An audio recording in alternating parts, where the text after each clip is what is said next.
Hello students, हमने plane mirror से रे डायग्राम ड्रॉ कर लिए।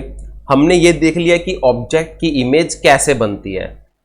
हमने पॉइंट ऑब्जेक्ट की भी इमेज ड्रॉ की थी, हमने एक्सटेंडेड ऑब्जेक्ट की भी इमेज ड्रॉ की थी और हमने देखा था कि इमेजेस कैसी बनती थी, हमारी इरेक्ट बनती थी। ऑब्जेक्ट जितने डिस्टेंस पर है मिरर से उतने ही डिस्टेंस पर हमारी इमेज भी बनती थी। इमेज का साइज ऑब्जेक्ट का साइज इक्वल होता था। ये सब हमने रे डायग्राम से डिस्कस किया था, प्लेन मिरर से डिस्कस कर लिया। अब हमने किससे डिस्कस करना है? स्फेरिकल मिरर से इमेज की फॉर्मेशन करनी है। लेकिन स्फेरिकल मिरर से इमेज की फॉर्मेशन करने से पहले हम कुछ रूल्स डिस्कस करेंगे जिससे हमें हेल्प मिलेगी इमेजेस ड्रॉ करने में, यानी रे डायग्राम्स ड्रॉ करने में। अब ये जो रूल्स हैं, ये रूल्स बेसिकली कोई नए रूल्स नहीं आए, कुछ नई चीज नहीं है, ये रिफ्लेक्शन से ही आपके पास आया है। और बहुत सारे तो ऐसा होगा जो टर्म्स आपने यूज किए, लाइक हमने फोकस के बारे में बात की थी कि फोकस हमने कैसे लोकेट किया था। प्रिंसिपल एक्सिस के पैरेलल हम रे लेकर के गए थे और कनकेव मिरर से रिफ्लेक्शन होकर के रिफ्लेक्टेड रे प्रिंसिपल एक्सिस पर जिस पॉइंट से पास की थी उसे हमने फोकस बोला था। यही रूल भी है आपका, तो इसलिए कोई नई चीज नहीं है, घबराने वाली बात नहीं है।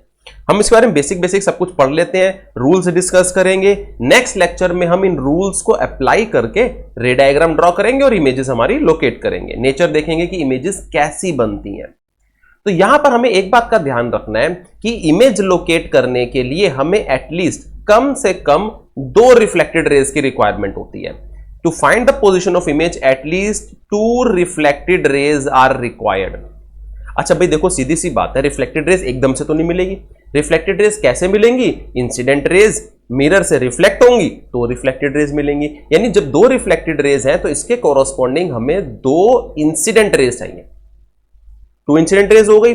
अब इसमें हमने ध्यान रखना है कि वो इंसिडेंट रेज, सपोज आपके पास ये ऑब्जेक्ट है, वो इंसिडेंट रेज ऑब्जेक्ट के अलग अलग जगह से शुरू होंगी या एक ही पॉइंट से स्टार्ट होंगी। तो हमें ध्यान रखना है कि ये जो 2 इंसिडेंट रेज हमने लेनी है वो ऑब्जेक्ट के एक ही पॉइंट से स्टार्ट करनी है, एक ही पॉइंट से, ताकि इमेज में प्रॉपर वो पॉइंट हमें मिल जाए। तो हम क्या करते हैं, हम ऑब्जेक्ट इसमें, आपका प्रिंसिपल एक्सिस हो गया, हम क्या करते हैं प्रिंसिपल एक्सिस पर ऑब्जेक्ट इस तरह से प्लेस करते हैं। जो ये वाला पार्ट है इसे हम क्या बोलते हैं? हेड एरो मार्क से हम ड्रॉ करते हैं, और बेस जो होता है उसे हम बोलते हैं टेल। यानी कैसे? आपका प्रिंसिपल एक्सिस, इस तरह से ऑब्जेक्ट हम प्लेस करते हैं। जो एरो मार्क है इसे हम बोलते हैं हेड पार्ट, इसे हम बेस बोल देंगे या टेल भी बोल देते हैं। तो जो हम इंसिडेंट रेज, 2 इंसिडेंट रेज हम स्टार्ट कर रहे हैं ना, वो हेड से स्टार्ट कर, हेड से बिल्कुल स्टार्ट होंगी। एक हमने सपोज इस तरह से पैरेलल भेज दी, पैरेलल मतलब प्रिंसिपल एक्सिस के पैरेलल, और एक हमने किसी एंगल पर भेज दी। तो ये दोनों इंसिडेंट रेज हमारी हेड से स्टार्ट होगी। तो आफ्टर रिफ्लेक्शन ये इंसिडेंट रेज अगर एक पॉइंट पे मीट कर रही हैं, यानी वहां पे रियल इमेज देंगी, या बैक ड्रॉ करना पड़ रहा है, तो जो पॉइंट ऑफ डाइवर्जेंस है वो वर्चुअल इमेज देगा। अब वर्चुअल इमेज में क्या बताएगा? ये जो 2 इंसिडेंट रेज हेड से स्टार्ट हो रही है ना, तो ये जब इंटरसेक्ट करेंगी या बैक ड्रॉ होकर के एक पॉइंट पर मीट करेंगी, तो वो पॉइंट इमेज में आपको हेड लोकेट करके देगा कि हेड कहां पर है। पहली बात क्लियर हो गई। दूसरी बात, हम ऑब्जेक्ट कैसे रखते हैं? प्रिंसिपल एक्सिस के परपेंडिकुलर प्लेस करते हैं। तो इसके बेस से जो रे स्टार्ट होगी वो प्रिंसिपल एक्सिस के अलोंग मूव करती है, इस तरह से बेस से।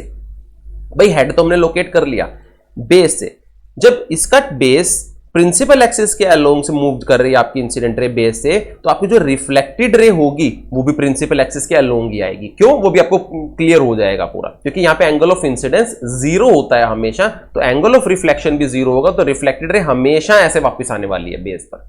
यानी जो आपकी इमेज होगी, इमेज का बेस हमेशा और हमेशा प्रिंसिपल एक्सिस पर ही बनने वाला है।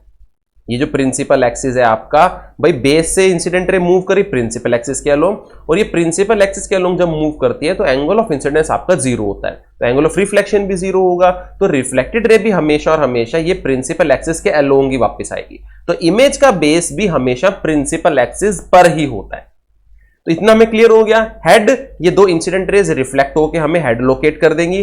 बेस हमारा जो होगा वो प्रिंसिपल एक्सिस पर ही होगा। तो जब भी हमें इमेज ड्रॉ करनी है तो हेड से, हेड लोकेट हो गया, हेड से सीधा प्रिंसिपल एक्सिस पर परपेंडिकुलर ड्रॉ कर दो, हमारे पास इमेज की फॉर्मेशन हो जाएगी। इस तरह से हम इमेजेस ड्रॉ करेंगे। तो क्या कहता है? To find the position of image at least 2 reflected rays are required. अभी रिफ्लेक्टेड रेज कैसे मिलेंगी? That are obtained by the reflection of incident rays. Obviously बात है, इंसिडेंट रेज के रिफ्लेक्शन से मिलेंगी।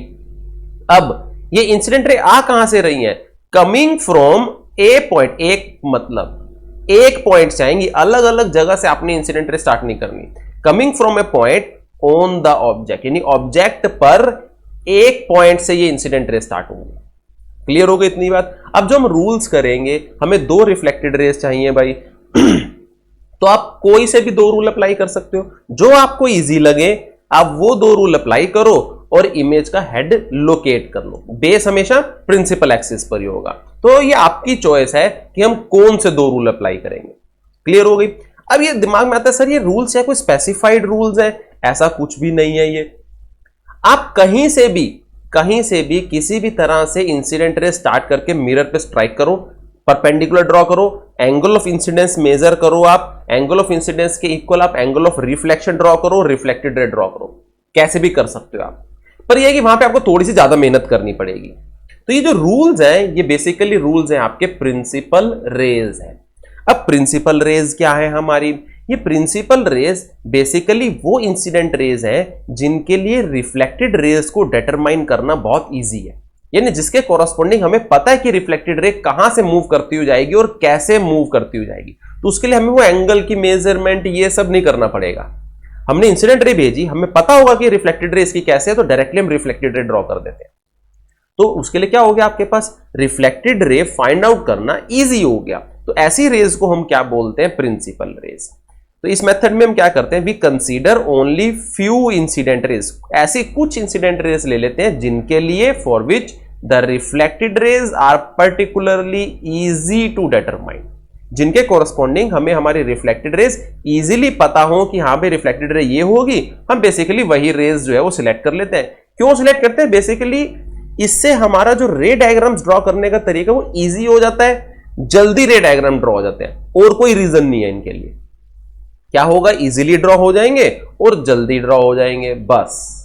बाकी आप दूसरे तरीके से कोई भी इंसिडेंट लेकर के भी आप ड्रॉ कर सकते हो रे डायग्राम, पर ऑब्वियस ही बात है भाई हम तो वही मेथड सिलेक्ट करेंगे ना जिससे हमारा काम इजी हो जाए, तो वो प्रिंसिपल रेज की बात हो रही है यहां पर। तो 1 बाय 1 हम रे डायग्राम डिस्कस कर, रे डायग्राम मतलब ये रूल्स डिस्कस कर लेते हैं प्रिंसिपल रेज के। कन्वेक्स कनकेव दोनों मिरर के लिए हम डिस्कस कर लेंगे। तो फर्स्ट हमारे पास क्या है, ये आप पहले इसको रब कर दो भाई। यहां पे हम क्या करते हैं कि हमने क्या किया, एक कनकेव मिरर लिया। कनकेव मिरर कैसे? क्योंकि ये पोर्शन वो पहले से शेडेड कर रखा था, ये पोर्शन हमने क्या किया है, सिल्वर की कोटिंग की है। यहां पर सिल्वर की कोटिंग की, तो रिफ्लेक्टेड सरफेस देखो कर्व ऐसे है, तो ऑब्वियस सी बात है इसका सेंटर जो होगा कहीं यहां पर होगा। जैसे ही आप ड्रॉ करोगे इसको कर्व को, उसी टाइम आपने जहां पे अपनी कंपास की निब प्लेस करोगे वहीं पर जल्दी से मार्क कर लेना सेंटर। तो ये हमारे पास कनकेव मिरर का ज्योमेट्रिकल सेंटर आपके पास पोल हो जाएगा, जहां पर आपने कंपास की निब प्लेस की होगी वो क्या हो जाएगा, सेंटर ऑफ कर्वेचर।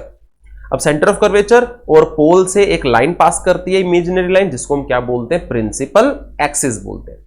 हमने पिछले लेक्चर में रिलेशन किया कि फोकस इनके मिड में होता है बिल्कुल। तो आपने अगर कंपास 8 सेंटीमीटर ओपन किया है तो फोकस आप प्लेस कर दोगे 4 सेंटीमीटर पर। अगर कंपास ओपन किया हमने 6 सेंटीमीटर कंपास लेकर के हमने एक कर्व ड्रॉ किया है तो फोकस आप ड्रॉ कर दोगे 3 सेंटीमीटर पर। इतनी बात क्लियर? अब हमने फोकस लोकेट कैसे किया था कि अगर हम प्रिंसिपल एक्सिस के पैरेलल इंसिडेंट रे लेकर के जाते हैं तो जिस पॉइंट से पास करती है वो फोकस है। तो भाई अगर हम इंसिडेंट रे को रिवर्स कर देते हैं, रिफ्लेक्टेड रे की जगह इंसिडेंट रे ले लेते हैं तो पास तो वही रहेगा फिर। तो ये उसका बिल्कुल उल्टा है। ये अगर हम फोकस से इंसिडेंट रे पास करते हैं, ये फोकस से पास किया हमने इंसिडेंट रे, परपेंडिकुलर कहां से आएगा आपके पास, ये जो कर्व्ड सरफेस है ये स्फेयर का पार्ट है, तो स्फेयर का जो रेडियस होता है यानी सेंटर से अगर हम सरफेस को ज्वाइन करें तो परपेंडिकुलर ही होता है हमारे पास। तो इसलिए परपेंडिकुलर ड्रॉ करने की टेंशन नहीं चाहिए हमें। तो सेंटर से क्या करोगे, एक लाइन पास करोगे तो ये क्या हो जाएगा, परपेंडिकुलर। आपके पास एंगल ऑफ इंसिडेंस, इतना ही एंगल ऑफ रिफ्लेक्शन लेकर के, जितना एंगल ऑफ इंसिडेंस है उतना ही एंगल ऑफ रिफ्लेक्शन ले, तो हम रिफ्लेक्टेड रे ड्रॉ करें तो हम देखेंगे कि रिफ्लेक्टेड रे प्रिंसिपल एक्सिस के पैरेलल मूव कर रही है। बिल्कुल इजी हो गया भाई हमारे लिए। फोकस लोकेट करना इजी हो गया। वो कैसे, हमने कंपास 8 सेंटीमीटर ओपन किया तो फोकस 4 सेंटीमीटर पर, कंपास 6 सेंटीमीटर ओपन किया तो फोकस 3 सेंटीमीटर पर। फोकस से जो भी रे पास करोगे हमें पता है भाई प्रिंसिपल एक्सिस के पैरेलल होगी, तो स्केल से हम पैरेलल रे तो बड़ी इजीली ड्रॉ करते हैं। इजी हो गया ना हमारे लिए। ऐसा ही जो है वो कन्वेक्स मिरर के लिए भी होगा। अब हमने कन्वेक्स मिरर लिया, सेंटर पॉइंट पोल हो जाएगा, यहां पे centre of curvature, principal axis, mid में आपके पास क्या हो जाएगा, फोकस। अब इस बार क्या करेंगे, इंसिडेंट रे यहां से आएगी, फोकस की तरफ भेजेंगे। देखो बीच में मिरर आ गया, यहां से तो फोकस से पास कर रही थी क्योंकि फोकस बिल्कुल रियल फोकस था आपके पास। अब यहां पर क्या होगा, फोकस तक तो नहीं जा सकती, तो आके यहीं पर रुक जाएगी। पर हम इस तरह से ड्रॉ करेंगे, स्केल ऐसे रखेंगे जो पूरा फोकस तक जाए, यानी अगर आप इसको एक्सटेंड करोगे तो ये फोकस तक जाएगी आपकी। इतनी बात क्लियर हो गई। ये देखो एक्सटेंड किया तो फोकस तक, पर ये जो पोर्शन है इधर वाला, ये हमने डॉटेड ड्रॉ करना है। क्यों? क्योंकि इंसिडेंट तो यहां पे आके रुक जाएगी, यहीं से रिफ्लेक्ट हो जाएगी, मिरर को पेनिट्रेट थोड़ी कर सकती है। तो इसलिए मिरर के आगे जो हम बैक ड्रॉ करते हैं वो हम क्या करेंगे, डॉटेड ड्रॉ करेंगे। क्लियर? अब हमने क्या करना है, परपेंडिकुलर ड्रॉ करना है। परपेंडिकुलर कहां से आएगा, सेंटर से। ये सेंटर से परपेंडिकुलर ड्रॉ कर दिया। ये एंगल आपके पास क्या हो गया, एंगल ऑफ इंसिडेंस। इतना ही आप अगर एंगल ऑफ रिफ्लेक्शन लो और यहां से रिफ्लेक्टेड रे ड्रॉ करो तो देखोगे ये भी प्रिंसिपल एक्सिस के पैरेलल मूव करी है। ये आपके पास क्या हो गया, प्रिंसिपल रेज का एक रूल हो गया। यानी कनकेव मिरर में अगर आप फोकस से पास करते हुए इंसिडेंट रे लेकर के आते हो तो वो रिफ्लेक्ट होगी प्रिंसिपल एक्सिस के पैरेलल। कन्वेक्स मिरर में अगर आप फोकस की तरफ, देखो यहां पे हम ये फोकस से पास नहीं करेंगे, हम पास करना वर्ड नहीं बोलेंगे क्योंकि फोकस से पास नहीं कर सकती, यहीं से रिफ्लेक्ट होगी। फोकस की तरफ हम बोलेंगे, अगर हम फोकस की तरफ लेकर के जाते हैं तो रिफ्लेक्ट होकर के प्रिंसिपल एक्सिस के पैरेलल मूव करेगी। यही कह रहा है incident ray passing through the principal focus, किस केस में, in case of concave mirror, and directed towards the principal focus, principal focus की तरफ जा रही है in case of convex mirror. अगर ऐसा होता है तो आफ्टर रिफ्लेक्शन, रिफ्लेक्शन के बाद क्या होगा, moves parallel to the principal axis. ये क्या बन गया आपके पास, एक रूल बन गया, सिंपल। अब चलते हैं ऐसे ही सेकंड रूल पर। सेकंड रूल में इसका उल्टा कहता है, कहता है incident ray coming parallel to the principal axis, principal axis के पैरेलल आ रही है। तो क्या करेंगे, concave mirror, pole, centre of curvature, principal axis, mid में फोकस। अब हमें पता है भाई फोकस तो लोकेट ही तब हुआ था जब हमने प्रिंसिपल एक्सिस के पैरेलल इंसिडेंट रे लेकर के आए थे। तो इंसिडेंट रे प्रिंसिपल एक्सिस के पैरेलल ले आए। नॉर्मल कहां से ड्रॉ होगा, परपेंडिकुलर, सेंटर से ड्रॉ होगा। जितना एंगल ऑफ इंसिडेंस है उतना ही एंगल ऑफ रिफ्लेक्शन ले, तो रिफ्लेक्टेड रे हम देखेंगे फोकस से पास होगी। जब हम एक्चुअल में रे डायग्राम्स ड्रॉ करेंगे ना तो फटाफट नॉर्मल ड्रॉ करने की जरूरत नहीं है, बस प्रिंसिपल एक्सिस के पैरेलल लेकर के आए और फोकस से पास कर दी। अब तुम्हें पता है इजीली हमें रिफ्लेक्टेड रे मिल गई है, तो यही आपके पास प्रिंसिपल रेज। कन्वेक्स मिरर लेंगे, पोल, आपके पास centre of curvature, principal axis, focus. अब इस बार क्या करेंगे, प्रिंसिपल एक्सिस के पैरेलल लेकर के आएंगे। नॉर्मल आएगा कहां से, सेंटर से नॉर्मल आएगा। एंगल ऑफ इंसिडेंस मेजर करके जब हम एंगल ऑफ रिफ्लेक्शन ड्रॉ करते हैं वहां से फिर रिफ्लेक्टेड रे पास करते हैं, तो रिफ्लेक्टेड रे ये गई, ये इस तरह से पास होगी कि अगर इसको बैक ड्रॉ करें तो कहां मीट करेगी, जाकर के आपका फोकस पर मीट करेगी। यानी ऐसा लगेगा कि ये फोकस से आ रही है, यहां पर फोकस से पास होगी और यहां पर क्या ऐसा लगेगा आपको, it is coming from the focus. लेकिन ध्यान रखना है रिफ्लेक्टेड रे हम डार्क ड्रॉ करेंगे, पर ये जो बैक ड्रॉ किया ना हमने, ये दिखाने के लिए कि ऐसा लगता है हमें कि फोकस से आ रही है, वो डॉटेड होगा आपके पास। तो incident ray coming parallel to the principal axis, दोनों केस में प्रिंसिपल एक्सिस के पैरेलल आ रही है। आफ्टर रिफ्लेक्शन, रिफ्लेक्शन के बाद either passes from the principal focus, principal focus से पास होगी, किस केस में, कनकेव मिरर के केस में, in case of concave mirror, and appear to come from principal focus, और ऐसा लगता है कि प्रिंसिपल फोकस से आ रही है, किस केस में, in case of convex mirror. Clear हो गई इतनी बात। अब चलते थर्ड रूल की तरफ। थर्ड रूल क्या कहता है कि अगर हम incident ray centre of curvature से पास करते हैं, किस केस में, कनकेव मिरर। पहले देख लेते हैं, कनकेव मिरर, पोल, वही चीज, centre of curvature, principal axis, focus. क्या कहता है इस बार हम इंसिडेंट रे कहां पास करेंगे, सेंटर ऑफ कर्वेचर से, ऐसे पास करेंगे। ये इंसिडेंट रे हो गई। अच्छा नॉर्मल कहां से आता था, नॉर्मल भी सेंटर से ही आता था, यानी नॉर्मल भी इसी लाइन के अलोंग ही हो गया आपके पास। जब नॉर्मल इसी लाइन के अलोंग हो गया आपके पास तो एंगल ऑफ इंसिडेंस क्या हो जाएगा, जीरो हो जाएगा भाई। अब जब एंगल ऑफ इंसिडेंस जीरो हो गया तो एंगल ऑफ रिफ्लेक्शन भी क्या होगा, जीरो होगा। यानी एंगल ऑफ रिफ्लेक्शन जीरो, तो आपका नॉर्मल भी इसी पर होगा, इसी पर नॉर्मल है, एंगल ऑफ रिफ्लेक्शन भी जीरो, यानी रिफ्लेक्टेड रे इसी पाथ को बिल्कुल रिट्रेस करती हुई चली जाएगी। ये ग्रीन से दिखा दिया। कन्वेक्स मिरर के केस में pole, centre of curvature, principal axis, focus, क्या करेंगे, अब यहां पे सेंटर से पास नहीं कर सकते, सेंटर की तरफ जाएगी ऐसे। यानी अगर हम इसको एक्सटेंड करें तो सेंटर से पास हो, तो सेंटर की तरफ हो गई। यहां पे नॉर्मल भी क्या आएगा, सेंटर से यही नॉर्मल होगा, इंसिडेंट रे का पाथ भी यही है, तो angle of incidence 0। Law of reflection क्या कहता है कि angle of incidence is equals to angle of reflection, तो एंगल ऑफ रिफ्लेक्शन भी 0, यानी रिफ्लेक्टेड रे भी आपकी जो है वो इसी पाथ पर वापस चली जाएगी, यानी रिट्रेस करती है अपनी पाथ को। तो incident ray passing through the centre of curvature in case of concave mirror, और directed towards the centre of curvature, इसमें डायरेक्टेड टुवर्ड्स था। In case of convex mirror after reflection क्या होगा, रिट्रेसेस इट्स पाथ, क्योंकि यहां पर angle of incidence जो है वो 0 बनता है, जिस वजह से एंगल ऑफ रिफ्लेक्शन भी 0 होता है, तो रिट्रेस करते हुए चली जाती है अपने पाथ पर। क्लियर थर्ड रूल भी। अब फोर्थ रूल, आपका लास्ट रूल। फोर्थ रूल में क्या कहता है कि अगर पोल पर हम ओब्लिकली स्ट्राइक करवाएं, तिरछी स्ट्राइक करवाएं, यानी concave, pole, centre of curvature, principal axis, focus, अब हम क्या करेंगे, तिरछी लेकर के आएंगे और पोल पर स्ट्राइक करवाएंगे, ये इस तरह से। अभी नॉर्मल कहां से आएगा, नॉर्मल आएगा आपका सेंटर से। अब सेंटर से नॉर्मल ड्रॉ को देखते थे, प्रिंसिपल एक्सिस क्या लो होंगी, आपका नॉर्मल हो गया, तो ये आपके पास एंगल ऑफ इंसिडेंस। इतना ही आप एंगल ऑफ रिफ्लेक्शन ड्रॉ करोगे, रिफ्लेक्टेड रे ओब्लिकली भेज दोगे, ये रिफ्लेक्टेड रे, सिंपल। कन्वेक्स के केस में भी बिल्कुल ऐसा ही है, pole, centre of curvature, principal axis, focus, क्या करेंगे, पोल पर ओब्लिकली स्ट्राइक करवाएंगे, सेंटर से परपेंडिकुलर ड्रॉ हो जाएगा आपके पास, ये आपके पास एंगल ऑफ इंसिडेंस। इतना ही आपके पास एंगल ऑफ रिफ्लेक्शन होगा और आप क्या करोगे, रिफ्लेक्टेड रे भेज दोगे। यहां पर आपको डी की जरूरत पड़ेगी, यहां पे आपको एंगल ऑफ इंसिडेंस मेजर करना है और एंगल ऑफ रिफ्लेक्शन तभी आएगा। पिछले केस में तो क्या था, पैरेलल लेके गए, फोकस से पास कर दी, फोकस से लेके गए, पैरेलल पास कर दी हमने, सेंटर से लेके गए, उसी पाथ पर वापस ले आए। लेकिन यहां पर आपको थोड़ी सी मेहनत करनी पड़ेगी, क्योंकि यहां पे आपको कोई पॉइंट नहीं दिया गया कि यहां से एक पॉइंट से पास कर दो, तो एंगल ऑफ इंसिडेंस आप मेजर करोगे डी की हेल्प से, उतना ही एंगल ऑफ रिफ्लेक्शन जो है मार्क करोगे, देन रिफ्लेक्टेड रे भेजोगे आप। ये 4 रूल्स थे, 4 के 4 हो गए, एक बार क्विकली रिवाइज कर लेते हैं। कनकेव मिरर के केस में क्या था आपके पास, अगर आप फोकस से पास कर रहे हो तो प्रिंसिपल एक्सिस के पैरेलल मूव कर जाएगी, सिंपल, डायरेक्ट फटाफट रूल अप्लाई करने हैं। यहां पर क्या था आपके पास, अगर आप फोकस की तरफ डायरेक्ट कर रहे हो तो रिफ्लेक्ट होकर के प्रिंसिपल एक्सिस के पैरेलल। क्लियर इतनी बात।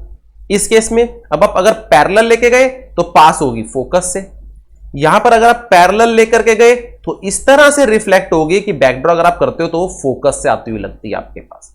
सेकंड रूल हो गया। थर्ड रूल क्या था, अगर आप सेंटर से पास कर रहे हो तो यही नॉर्मल था, एंगल ऑफ इंसिडेंस 0, तो रिफ्लेक्टेड रे इसी पाथ को रिट्रेस करती हुई वापस गई। इस केस में सेंटर से तो पास कर नहीं सकते, सेंटर की तरफ भेजते हैं हम, सेंटर की तरफ भेजेंगे, ये सेंटर ये, तो रिफ्लेक्ट होगी उसी पाथ पर, रिट्रेस करेगी अपने पाथ को। क्यों, क्योंकि angle of incidence, angle of reflection 0 होते हैं इस केस में। यहां पर अगर आप पोल की तरफ ओब्लिकली भेजते हो, तिरछी भेजते हो, तो यहां से ओब्लिकली ही चली जाएगी। इसमें थोड़ी सी मेहनत करनी है अपने को, एंगल ऑफ इंसिडेंस मेजर करना है। इधर पोल पर भेजी ओब्लिकली और पोल से ही आपके पास वापिस आ गई। क्लियर हो गई इतनी बात। तो ये आपके पास प्रिंसिपल रेज है, यानी ऐसी इंसिडेंट रेज जिनके लिए रिफ्लेक्टेड रे डिटरमाइन करना इजी है और हम फटाफट से क्विकली अपने रे डायग्राम्स ड्रॉ कर देंगे। तो इस लेक्चर में हमने सारे रूल सीखे, प्रिंसिपल रेज समझा कि क्या होती है हमारे पास, हमने देख लिया, याद कर लिए कि कहां से इंसिडेंट रे आ रही है तो कैसे पास होगी रिफ्लेक्ट होकर के। अब ये रूल्स हम हमारे नेक्स्ट लेक्चर में अप्लाई करेंगे और रे डायग्राम्स ड्रॉ करेंगे कनकेव मिरर के लिए भी और कन्वेक्स मिरर के लिए भी। ओके।